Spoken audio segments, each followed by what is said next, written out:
Porque el pibe escribió de puño y letra. Hizo la cadena el viernes. ¿Sí? Una payasada total. Tontería, mayúscula. Para hablar y decir dos decisiones que no tienen ninguna importancia, no tienen ninguna importancia. Ni lo que va a mandar al Congreso, que nunca lo va a mandar, ni esa decisión interna que va a tomar, que es una estupidez. Pero el fin de semana, yo lo leí el domingo al mediodía. La verdad que no sé si es del domingo a la mañana, el sábado a la noche, pero por ahí está. Salió una nota de la oficina del presidente. Sí. Un artículo de economía alrededor de la política monetaria que hace Milei de puño y letra. Ajá. Él lo escribe. Y es su lenguaje. Es su sintaxis.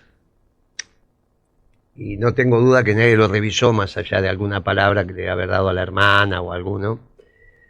Pero no la conceptualización económica. Quizás se lo dio a revisar a Caputo, pero también no es un muchacho muy dotado en términos económicos. Y vos sabés que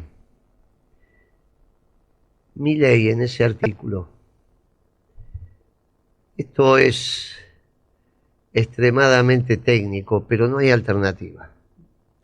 Y estamos hablando para un público que nos está escuchando, que bueno, son las 4 de la tarde, 4:15, está escuchando, que está manejando, pero hay que hacer un esfuerzo de estas cosas, porque si no, cuando decimos que el presidente está chapita y que ya está totalmente desordenado, es porque esto es lo que está pasando.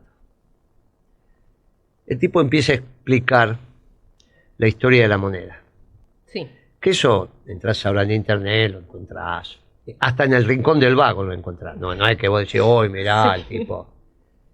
Sobre cómo crea la moneda, bla, bla, bla, bla, bla. Y entonces explica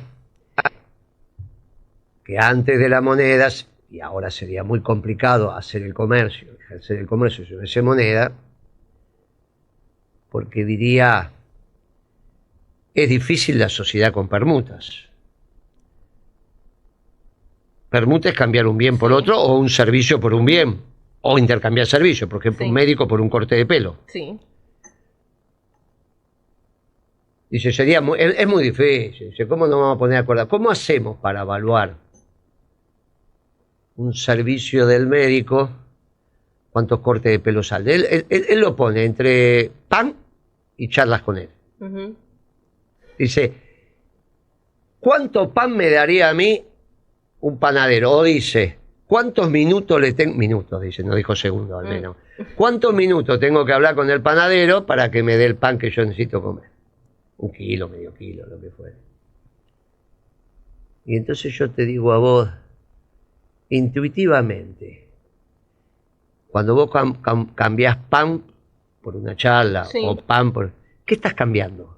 A ver, mentalmente, así, intuitivamente, ¿qué estás cambiando? Ay, me pusiste en examen. Sí. ¿Qué estás cambiando? No, a ver, ayudo. Cualquier cosa, ¿eh? Trabajo, por ejemplo. Sí. ¿Cuánto te lleva a hacer 1 kilo de pan? Claro. Por conocimiento. Es lo lógico. Yo cambio una herramienta por tantos pescados. Sí. ¿Cuánto me llevó a hacer esa herramienta? Afilar una piedra. Por 10 pescados. ¿Cuánto le lleva al tipo pescar 10 pescados? ¿Estamos de acuerdo? Sí. Si yo pesco con una caña me va a llevar más tiempo, si pesco con una red menos. La diferencia entre caña y red es la tecnología. Sí. Vos dirías, bueno, tanto la caña como la red es una... Pero bueno, se supone que la red lo que evoluciona a la caña, que antes ponía... ¿Está bien? Sí. Y vos entonces sacás pescador. Y si vos tenés una piedra de afilar que afila piedra, la haces más rápido. Eso es tecnología. Sí. Pero seguís cambiando trabajo por trabajo. Y ahí empezó a evolucionar la economía. Hasta que viene fin del siglo XIX y empieza a decir, no se preocupe por los costos, porque la hora de trabajo sería el costo, más a un montón de cosas más. Usted piense lo que usted pagaría por ese bien. Y entonces te dan el ejemplo de 1 litro de agua en el desierto. ¿Cuánto pagás vos 1 litro de agua en el desierto si te estás muriendo? Todo lo que tenés. Sí. Pero no es lo que cuesta. Pero en el desierto sí. Entonces uno se llama teoría objetiva del valor. Teoría objetiva. Es trabajo contra trabajo. Che, vamos, trabajo contra trabajo. Hay algo que se puede medir. Y la subjetiva no, porque es lo que vos... ¿Está bien? Y eso de la teoría subjetiva, Milei lo pone en el artículo. Dice, no, nosotros, porque estos mamertos, los que hacen costos son unos idiotas. Por ejemplo, Moreno, que hace costos. Sí. Este es un idiota. No me dice idiota, pero dijo, un día me dijo villano. Me divirtió eso. Me gustó, sí, me hizo acordar al Guasón, que siempre es el villano. Sí. Y él es un poli. Bueno, entonces... Igual lo citó al Guasón hace poquito también. Eso no sé. Sé cuando Moreno era un villano. Me gustó, me dio como gracia. Es un lindo objetivo. Yo digo que él es chapita. ¿Cómo te chapita citan, y él dice que... Bueno, pero ahí hay algo para medir.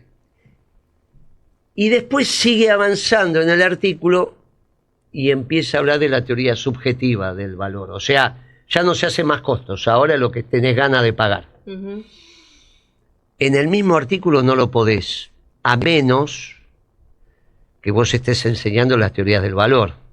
Entonces, les voy a enseñar la teoría del valor. Hay dos, la objetiva y la subjetiva. La objetiva es esta, la subjetiva es esta.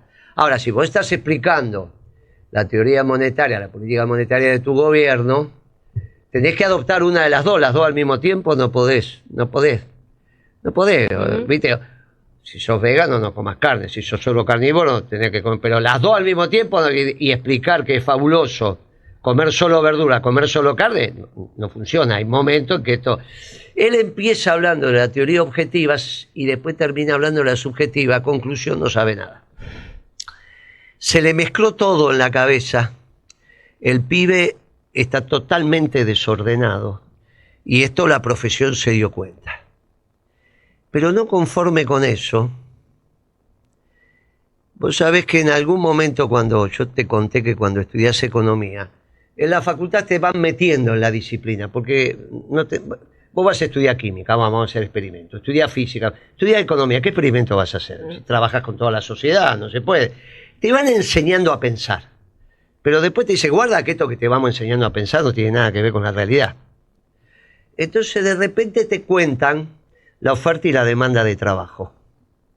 Es fácil de entender. Hay gente que oferta trabajo, por ejemplo vos, y gente que demanda trabajo, está patronal. ¿Está bien? Sí, perfecto. Y ahora, ¿y vos por qué ofertas trabajo? Entonces vos decís, bueno, porque si no, tengo hambre. ¿De qué vivo? Mire, tengo que trabajar porque si no, no puedo comprar la leche. ¿Cómo me mantengo? No, los economistas hacemos otro modelo, pero después te cuentan que no. Vos trabajás porque no querés tener ocio. Mirá qué divertido. Mira. O sea, que vos cuando estás con ocio, dices, no, me cansé del ocio, voy a trabajar. Y entonces el intercambio entre ocio y trabajo define el nivel de salario, junto con otras cosas. Pero eso se enseña como para que vos sepas algo de matemática, los hechos geométricos, y vas entrando a la disciplina. Ahora esta bestia lo puso en el artículo. Entonces dice que los trabajadores venden su fuerza de trabajo a cambio de ocio. Lo que vimos en San Cayetano la semana pasada eran todos muchachos que estaban lloriqueando pidiendo trabajo. Por favor, me cansé del ocio. ¿Viste que los escuchaste a todos? Estoy harto. ¿Por qué venís a San Cayetano? Porque estoy harto del ocio. Claro. Ahora, después te explican en las últimas materias, miren muchachos, que lo que aprendieron acá no es la realidad. Es como lo de la teoría de la guerra de los austríacos y la realidad de Napoleón. Dice, miren muchachos, esto es como para que ustedes piensen que la disciplina económica es algo que va evolucionando, se va haciendo. Vamos, te lo cuenta, después te dan el título y te largan a la calle. Pero este tarambana, en vez de hacer eso, repitió lo que le enseñaron en la... se ve que no aprobó las últimas materias o estaba dormido. Cuando le dijeron, mirá, pibe, que no es exactamente así. No es. No le diga a un desocupado, no, lo que pasa que a vos te gusta el ocio, porque estás desocupado, no seas pavote. No es así. Porque en realidad la demanda de trabajo es la que determina la oferta de trabajo. En este caso, Y si vos no trabajás te morís de hambre. Y las estadísticas hablan de desocupado, no de gusto por el ocio. Porque si hay gusto por el ocio, no hay desocupado. Vos te das cuenta que si... No, lo que pasa es que a mí me gusta el ocio. Che, ¿está desocupado? Sí, pero es porque me gusta el ocio. Claro. Pero ¿no es una estupidez? Bien, en la facultad no te enseñan que eso es así. La facultad te dice, no, esto es así, pero mire, esto es para que usted empiece a pensar como economista. Después la realidad guarda, adjunte, pero lo tenemos de presidente. Y nadie se lo corrigió. ¿Cómo van a administrar la Argentina estos pibes y piensan que van a llegar a buen puerto? Es imposible. Hay que leer ese artículo de Milei en la oficina del presidente. No se lo pierdan y guárdenlo. Y sobre todo para los estudiantes de economía y de relaciones internacionales. Vean la estupidez que escribe el presidente que quiere enseñar economía. Y vos sabés que yo creo que, bueno, obviamente me toca detectarlo en economía porque, bueno, lo mío, o si él empezara a hablar de la ferretería, bueno, es obvio que es donde vos te formaste, qué sé yo. Pero yo creo que cuando vos estás despistado, en tu cabeza estás despistado en todos los planes. Como a este pibe le gusta enseñar de todo. Porque el peor alumno es el que piensa que sabe. Cuando vos sos profesor, tu peor alumno no es el que no sabe. Tu peor alumno es el que no sabe pero piensa que sabe.